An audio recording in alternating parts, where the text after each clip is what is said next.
216 square meter na lot area na may 5 bedrooms and 4 toilet and bathroom. Tara, check natin mga kabahay. Siyempre, una nating masisilayan ang kanilang garahe.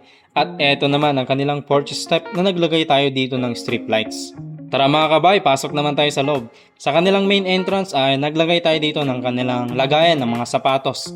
Siyempre sa kanilang living area ay naka-high ceiling na rin tayo dito para ma-feel talaga natin na maliwalas at maluwang yung bahay. Kung mapapansin nyo ay minimalist ang ginawa nating design para sa kanilang wall accent. At ang kanilang hagdan ay gawa naman sa wooden handle with stainless post at wood planks naman ang ginamit natin para sa kanyang pinaka-flooring. Sa ilalim din ng hagdan ay naglagay tayo dito ng powder room para sa mas madaling access ng mga guests and primary users. Heto naman ang kanilang dining area na napakasimple lang ng design pero para kang nasa hotel. At konektado rin ito sa kanilang kusina na may hanging cabinets and countertops.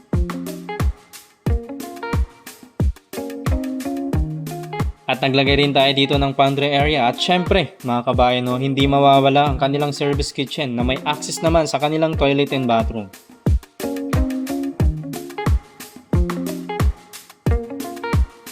Sa kanilang ground floor ay located dito ang kanilang bedroom 1 na napakasimple lang ng design. Tara mga kabayan, punta naman tayo sa kanilang second floor. Sa pag-akyat natin mga kabayan ay makikita naman natin ang kanilang family area na may wall accent na fluted panel. At katabi lang nito ang kanilang pantry area o storage room. Proceed naman tayo sa kanilang bedroom 2 with simple design at built-in closet. Naglagay naman tayo dito ng toilet and bathroom para sa access naman ng bedroom 2. Punta naman tayo sa kanilang master bedroom na may sariling walk-in closet and toilet and bathroom.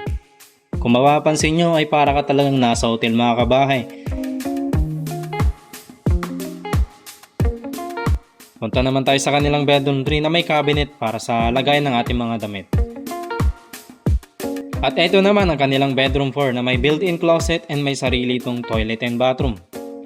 So recap lang mga kabay, itong bahay na ito ay may 5 bedrooms, isa sa baba at 4 sa taas. At mayroon itong 4 toilet and bathroom and 1 vehicle carport. Isa ito sa mga project natin dito sa Laguna. Sa mga nais ng ganitong bahay ay mag-message lang kayo sa aming page. Kita-kits ulit tayo sa mga susunod nating house tour mga kabahay. Maraming salamat ulit sa pagsama.